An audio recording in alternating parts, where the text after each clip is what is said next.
Alright, this is the next video, and we're going to be talking over some things I did good this week.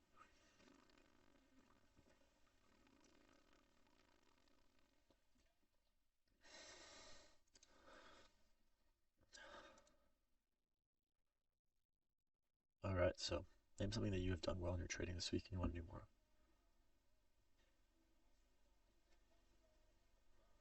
Something I did good was being patient. That's good.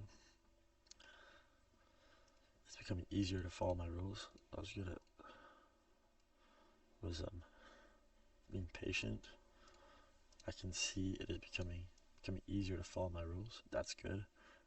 That's just coming with maturity because you understand that it's not the rules that you are following, it's the fact that you're managing $100,000.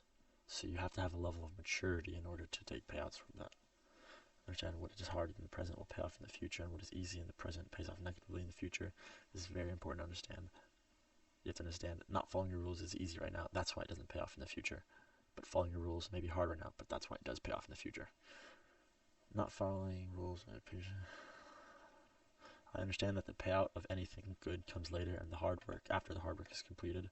So when I come into the marketplace, I don't feel like breaking any trading rules or not being patient because I understand it does not put me closer to my dreams. Remember, all energy directed toward dreams.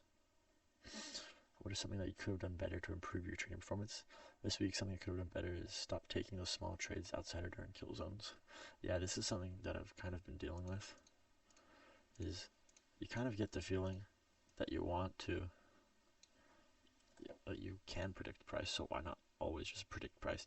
But it's not like that. Remember, it's time and price. So if you're not predicting at the right time, we're only trading during kill zones, and if it's during kill zones, we have to have all high time frame narrative in line. Like it's not just because it's the right time you can take a trade, or because it's the right price you can take a trade.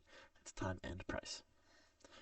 I have a small habit where I love to put on trades, constantly looking for a trade before a London session. Writing and seeing this from another perspective helps me see that I'm doing these things does not put me closer to my goal. Yeah, so it doesn't directly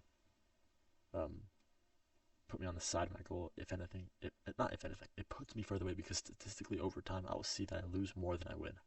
But overall, I'm grateful that this has happened to me and I overtraded because I'm now aware of it, and it brings me to be aware of it. And I'm grateful that I collected this data, this primary data that allows me to see that this from another perspective closer.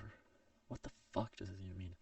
I'm grateful to collect the primary data of about overtrading during non-kill zone hours or taking bad trades during kill zone hours.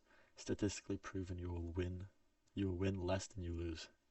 So you will lose money. Therefore, it puts you closer to further from your dreams. Therefore, you do not need to do this ever. Don't do this. Next, if any, what challenge or difficulty did you overcome this week? I was in drawdown. Oh yeah, so I was in drawdown for a silly mistake I did. It was not silly. It was just you doing the things that people do. So you have to just get over yourself. You don't care what other people do. You're not like other people. You are a professional risk manager. I learned that I cannot break any trading rules. I'm always thankful to the mistakes I have made because they are primary data that proves what my mentors and people have been saying is true. On the technical side, one thing that I could get better at doing is entering more contracts, but taking one out as a partial once the internal high or low is taken. From there, I move my stop to break even. So I need to get better at moving my stop to break even because it's crucial. It stops a lot of like silly losses, and when price truly is bearish or bullish, or like in a long LRLR, which is what we like after we see an inverse fair value gap, then price doesn't need to come back to your break even point. Price is just gonna magnet dump down. So yeah.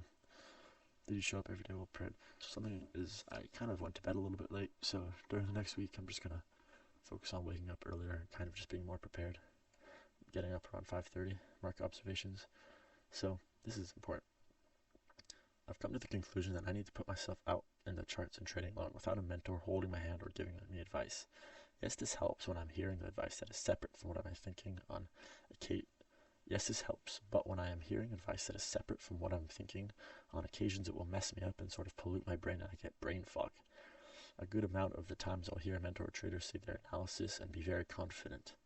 And this kind of just messes me up because I'll start taking in their trade ideas when I should only be listening to myself, because after you understood, it's a you versus you game, and the education is up to you. So all the trades you take should be within your knowledge and your power. You should not be getting convinced by other people. And I noticed that when any sort of mentor would say like short hair, long hair, my brain would go straight to, okay, I'm longing here, okay, I'm shorting here, without even truly like seeing what is the reason for longing here or shorting here. So if I ever want to be an independent trader, which is what I truly want to do, I have to do this by myself. And to pass the challenges, to get the payouts, and to constantly get money with trading, I need to be independent. So that's why next week I'm going to be trading alone. I'm going to be waking up, getting ready, putting my music on, getting the charts ready. I'm going to still be in the Discord so I can see his bias and some tips he's putting into the index commentary, but it's really not much. It's just education to kind of help you along the road. So next week's going to be a productive week, and we're going to see the results of next week. And yeah, I'm excited. See ya.